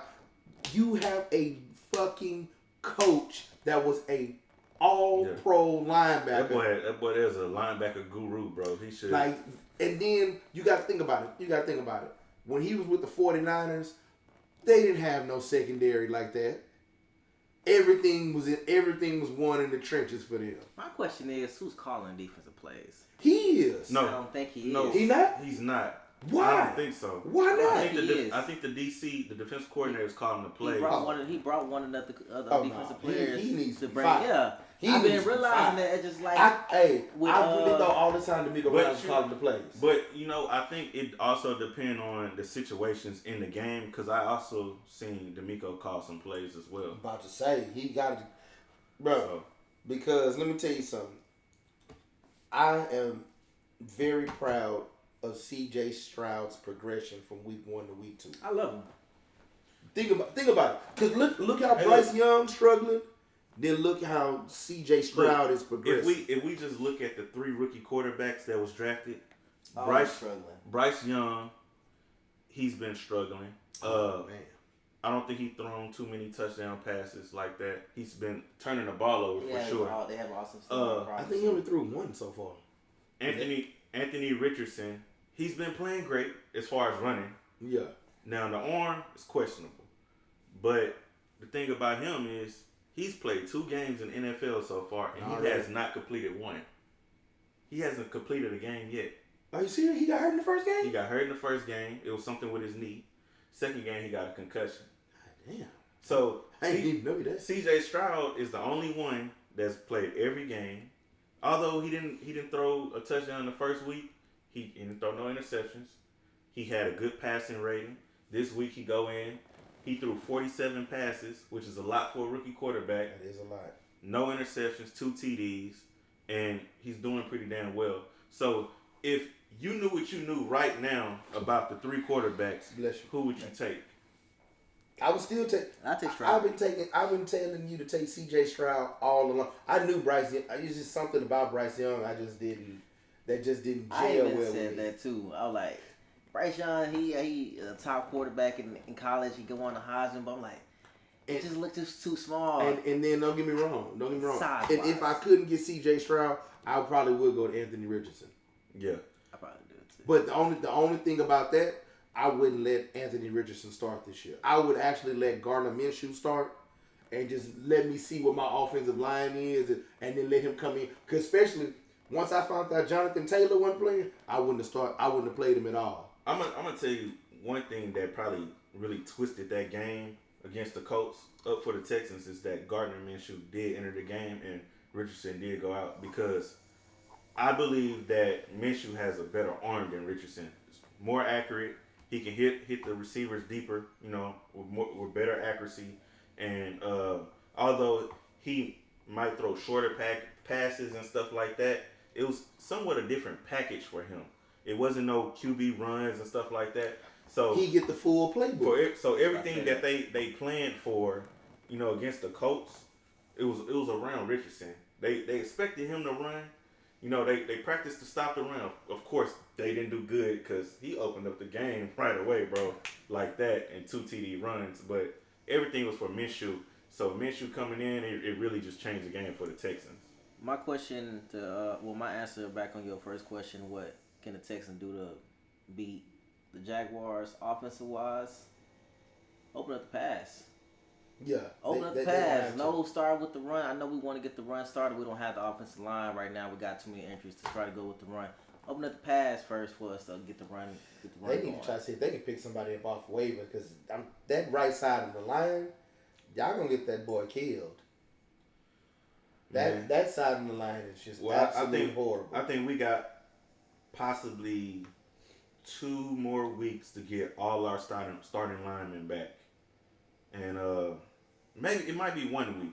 They might return against the Steelers the following week, hopefully, because T.J. Watt gonna be after his ass. Yeah, and the crazy part is, the Texans. I think the Jaguars is one of the few teams that actually have a winning record against. Yeah. So they can beat the Jaguars. I'm not saying that they can't. Yeah, the Jaguars, bro. They gotta take the training wheels off on C.J. Stroud and let him go. With a 9.5 spread leaning towards the Jaguars to win the game against the Texans. That's too much. Because that's one thing I give the Texans credit for. They will play the Jaguars hard. Now I understand the only thing they really improved on was just adding Calvin Ridley. Jaguars' offensive line is still trash. So this is a great time for Will Anderson to really put some pressure on Trevor Lawrence. And not only Will Anderson, but Jonathan Grenard got to step up too. I want to see more of Dalton Schultz this game. We have not gave that man no passes. He caught 4 passes last week. Yeah, he about 30, 40 yards. Yeah, he got some passes in the end of the game. They need to make a package for him, get him over, because he can be a threat and open up our offense with the passing game. Well, we have most of our game been focused on run, try to pass to whoever's open. Dalton Schultz ain't been nowhere in that package at all. He's making frustrated. They need some different packages, period. Because Damian Pierce, bro, 26 carries and 69 yards on the season so far. That is terrible. That is terrible, but that's bro. the interior line. That don't have nothing to do with him. Look, if it's the interior line, bro, they need to just run in between Tunsil and Shaq Mason and outside Tunsil, bro, and that's it. Well, you can't do that because then it's gonna be too predictable. When they start becoming predictable, run some play action. Well, speaking of play action, the Texans, bro, they need to figure out a way to get Stroud out the pocket so he ain't got to sit there and take all that pressure. So running play action. That's why I said play action could be something that can help them, or like a bootleg or some. Run something, bro. Don't just let him sit in the pocket and try to figure it out. Man, I ain't gonna lie to you. The best move for him right now, if you know that offensive line leaky like that, just let him operate out of shotgun. Let him operate out of shotgun or a single back formation. Mm-hmm. And then what you gonna do? You need to give it to him on the draw play, or just let him just air it out. I don't think that's a bad idea. I said mostly shotgun, probably do more 60 shotgun, 40 for under center. Yeah. I could take that, a little mixture of that, not too much of it. Probably more like 20 under center. They probably need to incorporate a fullback again. Just throw some extra blocking out there. Or either you need to go in a double tight end set. You need something that's going to help, you know what I'm saying? If you're going to run the ball like that, you got to really be out there. Yeah, I was going to say, blockers out when them boys decide to run the ball, they need to just go out there in like a heavy set, bro. But even if I don't give a damn, you line up in goal line. Yeah. Like, because I'm talking about just, to really get the passing game going, you got to run at least decently, bro. Yeah. And 69 yards over 2 games, he should be getting that in 1 game. I want to say they should do more like a three-step drop back with him, get Dalton Schultz some outside to inside comeback routes. Yeah. That get the passing game going a little bit. Get him warmed up real quick, get him in his rhythm, and they get Dalton Schultz going. and make doing what he need to do. Because he's not in the game, how he gonna play well? How he gonna block well? He's not gonna feel confident enough to do his game. Right. And that's what's been going on. Like, they need to get him started. What's the point in picking him up? But he is a good tight end. He's not one of the top 10. He's probably like top 15. He top 15 though. But you get him going, you get everybody else going. You know what? I hate to say this, but maybe I need to give Gary Kubiak a call. I was just thinking that we said play action, because them play Kubiak actions wouldn't with be the bad Kubiak addition, bro. was Like I'm talking about just like as like an offensive assistant. Or yeah, something like that. He wouldn't be a bad addition to the team right for now. the offenses they need to run right now with that shitty ass line, like them bootlegs, them rollouts. That's what he needs. But back then, when Gary Kubiak was head coach, we had a great offense line that whole time. Like, we did, but we had a predictable offense. But the point is, though, you had a quarterback that couldn't move. Now that you have a quarterback that can move, so basically, if the play action is not there, he can take off. If the play breaks down, bam! I know I got a running back in the flats that can help me out. I got a tight end. I got a tight end in the middle of the field that I can dump the ball off to if I'm getting pressure. One thing about he's Gary not doing none of that. When he had his play action, Owen Daniels was always in part of that play Thank action. you. He always made plays and play actions. One thing I can tell you for sure, Gary Kubiak is just a call away because he's already been mentoring DeMeco as he, became the Texans head coach. Well, he need to be mentoring that offensive coordinator because I think DeMeco Ryans either need to pick one. Because I feel like take chances and call and play for defense, or take chances to call and play for offense. Because whoever calls and play for offense is not working. Well, Slowick is calling offense. Look, I'm gonna tell you why I'm just surprised at how slow and stagnant the offense is moving. Because think about it, if Bobby Slowick had one time Jimmy Garoppolo and he made him look good, you doing with somebody 10 years younger, more athletic, stronger arm. It doesn't matter about the line. You know what plays can work for his skill set. Mm-hmm. You know what to do to get him, you know what I'm saying? Because right now, yes, you can tell that they opened up the playbook a little bit. Come on, 384, 2 touchdowns. Like, come on. Now, 47 passes, that's a bit too much, but the run game was dead. He ain't had no choice. He ain't had no choice. He didn't have a choice. Well, I tell you one thing, bro. They playing a whole lot better than they were last year, and Stroud looks light years better than Mills. Yeah. Yes. If we're gonna speak on Stroud, let's speak on Stroud for a second. His mistakes is he gotta know when to step into the pocket when that rush is coming. Because he don't step in, he'll sit there. They come in, cloud him up, and he'll just get sacked. You gotta know when to step up for, or just go in and take that run if he can, or just go and slide. He can't just sit in there for too long. Well, I think a lot of his mistakes is like rookie mistakes. He got to get in his head, like we were saying earlier. Progression 1, progression 2, not there, run. You know what I'm saying? Don't keep looking for 3 and 4, bro. Just go ahead and run. Whatever your primary read was, if he ain't open and your secondary, let me go ahead and take off. Because a lot of times, like you said, Stroud, he has the ability to just get to the first down, and it'd be an open hole sometimes. Yeah, and he'll still sit there and try to force a pass, and that's what he got to stop doing. And I know one damn thing, he needs to learn to slide. He taking too many unnecessary hits. In the pocket, I ain't really. No, outside the pocket too, because when he scrambled and he going for extra yardage, hey, he will not slide. He try to sit there and try to force it. Hey, look, you don't want him getting hurt. You don't want him taking unnecessary hits. Because let me tell you something. Like, you see how Anthony Richardson took them unnecessary hits. That boy head hit the ground hard as hell in that game. When he ran for that touchdown. I seen it. Because, like, instead of just going out of... You had already got the touchdown, bro. Like, it was nothing else. You could have just, you trying to, like, jump and forward. Like, for what? You already in the end zone. Like, you don't... Well, I think a lot of Anthony Richardson stuff, he's just going to have to learn. The NFL ain't the same as college, bro. Yeah. These players are a whole lot faster. And the rookie see it. The rookie see it right now, and I believe Stroud see it more than probably both of them, because Stroud ain't made no bad passes for real. I seen probably maybe 2 bad passes that could almost been picked. But every time I see him on the ball, I'm gonna tell you this, one thing for sure about Stroud. Once he see the target and he lock his eyes on it, it's accurate every time, bro.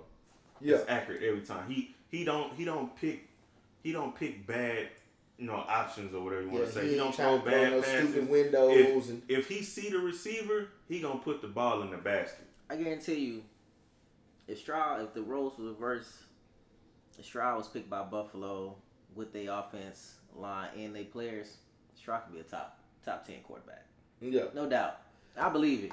All he really needs, I take that back. I believe Nico Collins can actually develop into a true number one. He looking like it finally. I like how Tank Dell is progressing. Robert Woods is that safety net. You can already tell. That's what Dalton Schultz should be. What Robert Woods is doing right now. I want to see Mechie, bro. We all want to see Mechie. We all want to see Mechie. Because I think he's the best route runner on that team. But we don't know what the problem is. We don't. I think he have another setback, and they just don't want to say nothing yet. I don't know. I mean, I think we'll see more Mechie this week against Jacksonville. But speaking on Nico, bro, 7 receptions, 146, 1 TD. Then Robert Woods, he did his thing. Dale stepped up. So the receiving core is really, really playing at a high level. And even Schultz, I think he still had about 4 catches as well. So if everybody can keep playing like that and play like dogs week in, week out, Texans gonna win some games, bro. Yeah, like I still have them projected to win 6 or 7 games. It's just the fact that now that the offense is slowing down for C.J. Stroud, you're gonna see a vast improvement against the Jaguars, even more so than you saw against the Colts. Yeah, I feel like they have the tools to actually keep up with Jacksonville. It's just the fact that he has to feel comfortable in the pocket first. Mm-hmm. And the first 2 games, he didn't feel comfortable in the pocket. My take on the offense, what I want to see for this game is a lot of short passes, mix them up, confuse the defense that you want to do short and run. Then open up with some deep passes with Nico Collins and Robert Woods. Have Dale come through on the drag routes or to a comeback route. Don't have him going deep all the time because he's not big enough to go deep. He's not that fast to go deep. He ain't got no Deshaun Jackson speed. What he ran? What about a 4.4, 4.5? I believe. Deshaun Jackson was like 4.2, 4.3. Exactly. Tank Dell, he got more agility. He was 4.5. Tank Dell, he's got more agility though than Deshaun Jackson. Yeah. But I want to see him with more short routes. Have Collins doing a deep route. You have Robert Woods doing the 10, 15-yard drag routes outside towards the corner. Do a lot of screen passes with Dale. Try to get him going. And get Dalton Schultz going on some short routes to the outside, 5 yards, 10 yards out, doing drag. I'm telling you, it can work if they do it right. Because the more passes they do, the more that's going to open up the run. Exactly. Yeah. And that's something they know what they said last week. What the announcer said during the game. What they said to Texas. We want to keep the run going. We want to stay to our game. You already told everybody what you're trying to do. But that's fine though. The point is though, that's the whole thing about football. You see Patrick Mahomes come on the field, you know what's gonna happen, right? The ball going to Travis Kelce. It's going to Kelce. It's going to Kelce. But the real question is, can you stop it? No. If you can't stop it, don't get mad. You know it's coming. You leaving him open, and guess what? I'm gonna feed him every time. And I always say, if you have a great tight end on your team, you can win ball games. Because the great tight end, it's hard for linebackers to stay with a tight end. Yeah. You got a tight end, you can win They're games. too physical for corners, exactly. and they too fast for linebackers. Well, I'll tell you what. For other receivers. I'll tell you what, bro. Josh Allen might have his hands full this week, and they might just cancel each other out. So I can tell you one thing: the receivers gonna have to step up again. What are y'all final predictions for this game? Let me see. I'm gonna say spread the over and under is 44. 44. Nah, I'm gonna say the final score gonna be 27-24. But I feel like Jacksonville gonna pull out with a last-second field goal. But I feel like Houston really gonna give them a run for their money. I give it. Talk about who winning? Who winning? And what's the score? I'm a Texas fan, so I'm gonna stay with the Texans. I'm a believer. I go 2017. That's a good score though. 2017. Because I feel like the game gonna get so defensive in the second half. I think all the points pretty much gonna be scored in the first half. I actually think this gonna be a little shootout. I think the Texans they're gonna give up 31 points. Oh, nah. Hell no. Jacksonville ain't even put up. They put up 31 one time. Yeah, but if I don't really think we're gonna be able to stop ETN, bro. And Trevor Lawrence is pretty good. I know some of our DBs can be questionable at different points, and if we don't have our safeties back this week, Jacksonville putting up 31 points, and Texans will probably get anywhere from 24 to 27 points. It's gonna be a close game, but without them safeties, bro, without Petrie and Ward being questionable, I don't really know. Man, what Ward we're been gonna out. get. Ward been out for a while now. What happened?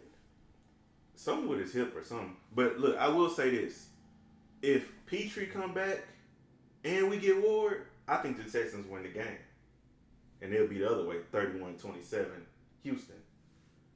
One thing I can say, we have not gave up too many deep passes. That's We true. just- That's we just true. giving up the little short, medium passes that we're not stopping. Obviously, because we don't have no good linebackers, and obviously we got a linebacker that's a rookie that came from Alabama with Anderson. But you know, it's still a young defensive team and line overall, young offensive and defense overall. But they can compete. They can compete. They just gotta do better. I feel like D'Amico Ryans need to be more aggressive on the play caller. He need to talk to his coordinators and be like, hey, look. Like, because the most aggressive I've seen him was in the first game when they went for it on 4th down. I'm not saying you got to go for it every 4th down, but I feel like you need to take more risk. Between 1st and 3rd down, you shouldn't go run, pass. This ain't the 1980s no more. Yeah. You need to come out there first play. Deep ball. Let's see what you got. Let's open it up. Coaching. That's what I was saying 2 years ago when we first got Mills. I said, man, just let the man throw. Yeah, they Like, just let him throw. Let him they get just used to held it. him to be too Clock conservative. manager. Yeah. They just made him a clock manager. Let him throw. I don't think they Let ever him really throw gave the him ball. a chance to develop. You can't let a But quarterback the point learn is, though, the game. It's You no don't let point. him throw. It's no point in trying to progress him now. You didn't, because last year he regressed so poorly under Lovie Smith. It's not even no point now. You just solidified him as a future backup for life. Which That's is a solid backup. Yeah, I can take it. He'll come in like if we already up, or like CJ's trying to get a breather. I don't mind putting, but nah, I put Case Ain't Keenum such in. thing as a breather quarterback. But you know what I'm saying? Like what if he had like an 80-yard run or something? He tied. You know what I'm saying? You take him out for like one little series, one little. He's still gonna play. We're gonna run the ball 2 more times, get a little rest. All right, now we're gonna do this pass. Hopefully, we complete this pass. And that's okay. We already scored. The defense made a stop. We got the ball back. We didn't score. Okay, defense do your job. Get back out there. He well rested. Ain't no such thing. Well, look, man, that's the wrap on this Texans talk, bro. Corey, I know you running out of time. I don't know if you got enough time to. No, I got time to talk about these Astros though, because I am extremely disappointed in what I'm seeing out here. Because this lets me know right now, and I do say if we make it to the playoffs, we're not getting past in the divisional round. We're not getting past. Appreciate you, Trey. Yeah, I'm out. Texas! All right, so look, Astros 84 wins, 68 losses. They are half a game ahead of the Texas Rangers and the Seattle Mariners. And they shouldn't be. They should be 90 wins and 62 losses. And honestly, it's kind of scary because Seattle and Texas are both on. Well, Seattle won the last 2 games, and Texas won their last game. So they might, start being able to turn the page while the Astros are on a 2-game losing streak, and they play the Orioles once again today. Actually, they should be starting up in a little bit here now. So hopefully they can get this dub, bro, because if they don't, they're going to fall down. Yeah, and if they lose this game, they'll be a half game behind. That means they're out of the playoff picture. Yeah. Because they can't even they don't even qualify for a wild card spot. Like, man, that's horrible. It's crazy. Corey is gone now, people. So now you're stuck with your boy D-Raw, the connoisseur. And we have week 3 of the NFL, Giants and 49ers.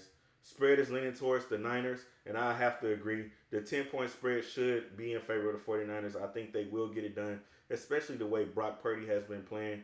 426 yards, 2 TDs. Man, he's been on his grind. McCaffrey, 268 yards, 2 TDs. Again, balling. Brandon Ayuk, 172, 2 TDs. Man, they just all over the paper. And when we look at paper to paper, 49ers looking a whole lot better than the Giants. I do like what I've seen out of the Giants in the resurgence against the Arizona Cardinals. The comeback down from 28-0, man, that's pretty damn good, especially when you get the victory. So it's hard to not choose the Giants, but the way the 49ers has been playing, I got to ride with the 49ers in that one. Another good game this upcoming week. Saints and Packers play off against each other. Packers, Saints, man, I don't know. It's hard to really determine who's going to be the winner. But I got to say, Derek Carr has not been that great this year. But he has not been that bad either. He's been pretty mediocre. But I do believe that he's above average quarterback. It's hard to not choose the Saints in this game. But I got to go with Jordan Love and the crew because they've been playing pretty well. I know they lost last week. But Jordan Love is not the reason for the losses. He's been playing pretty good for a quarterback who's been sitting on the bench for a couple years and learning from Aaron Rodgers. And then, Aaron Rodgers learned from Brett Favre. So, hey, you never know what you got in Jordan Love. They've been producing great quarterbacks for the last 30 years. So, I expect the Packers to find a way to get this game in the W column. And I think it will all work out. Broncos and Dolphins. The Broncos did struggle against the Washington Redskins last week. It was a shootout, and coming into week 3, they'll be into another shootout with the Dolphins. And we already know Tua, man, he's got 715 yards on the season, 14 TDs, 2 interceptions. Tyreek Hill, 255, 3 TDs. You already know he's going to produce every game. There's no shutting down the cheetah. Got to lean towards Miami in this one. Although the Broncos really need this win, I don't really see them getting their first win of the season this week. Chargers and Vikings. Kirk Cousins, he's been amazing this year as far as passing, 708 yards, 6 TDs, 1 interception. Although he didn't do enough to get the win last week, I think he will get it done against the Chargers because the Chargers is just that wild card team where you really don't know what kind of team you're going to get until they get out there. And sometimes even when you think they're finna get the win, they still find a way to give it up. Look at last week against the Titans, people. Vikings get their first win of the season at home. There's no way they'll lose at home for sure. Bills and Commanders. This should be another good game. The way Josh Allen showed how good he can be last week versus the first week, I look forward to seeing Josh Allen staying on track and getting a win against the Washington Commanders. The Commanders will take their first loss of the season at home, while the Bills will get their second win of the season for sure. Panthers Seahawks. The Seahawks have been on a ride. Geno Smith balling out 440 yards, 3 TDs, no interceptions. Man, hold up. DK Metcalf 122 on the receiving, 1 TD. I don't expect to really see a lot out of Bryce Young in this game. I think the Seahawks will dominate defensively, and they'll take care of Bryce Young at Lumen Field at home. So that's the one reason why I'll say the 12th man is not allowing the Panthers to walk out of there with a W for sure. Leaning towards Seahawks, 6+ on the board against the Panthers. Cowboys and Cardinals. This should be another good game. We know the Cardinals play hard. We know they can put up points, but can they close out games? No, they can't, and they will not be able to close out Dallas at home against Dak Prescott, CeeDee Lamb, and company because they just don't have the weapons to really just finish the games. But they can get into a duel with you, for sure. And the Steelers and Raiders. This is an old school slobber knocker. We all been waiting for this one on the Sunday night. You know we got to watch this one, man. Kenny Pickett has not been the greatest prospect that, they probably thought they was getting from Pitt. and staying in Pitt, I think they seen enough tape, man, of Kenny Pickett to know that he was going to be an average quarterback at best. And seeing Jimmy G go out there uh, for the Raiders and put on that black and silver, I think there's going to be a lot of black and silver all over the field after this game because I don't know who really going to prevail, but I really see the Raiders pulling this off in the end by a field goal. Raiders get the victory. Now, the Eagles and Buccaneers is really going to be a real good game to watch on Monday night. I know this is a doubleheader again for this upcoming Monday night, but this is one you really got to watch because I really want to see what Baker Mayfield can really do. I know he's been in the league for a little while. We thought he was a bust, and now he's trying to have a resurgence in his career.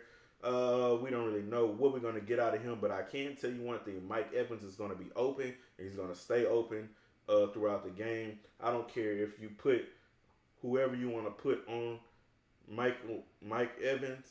I'm about to call him Michael Evans.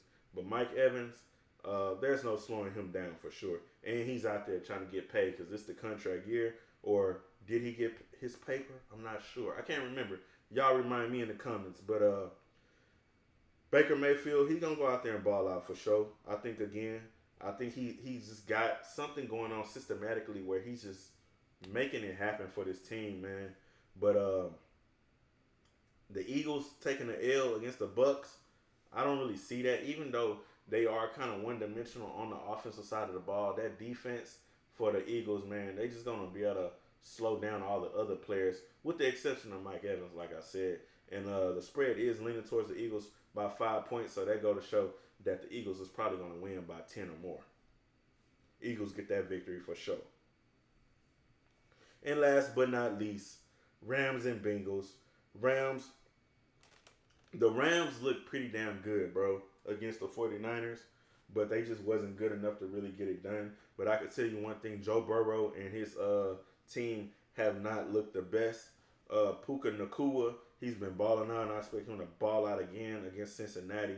And Cincinnati is on the 0-2 slide, and sometimes it just happens throughout your career. You could be a dominant Super Bowl contending team, and then you just had that one season where y'all fall off, and I think this might be that 1 year where the Bengals fall off. But they got to make sure they don't fall off too hard, and maybe if they can get a couple wins in, bro, before their bye week, after the bye week, they might be back on track. So I don't see them winning this game against the Rams, even though they're at home.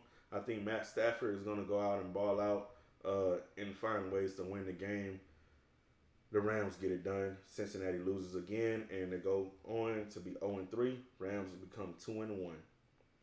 Well, people, that's it for today. I know it's been a long episode.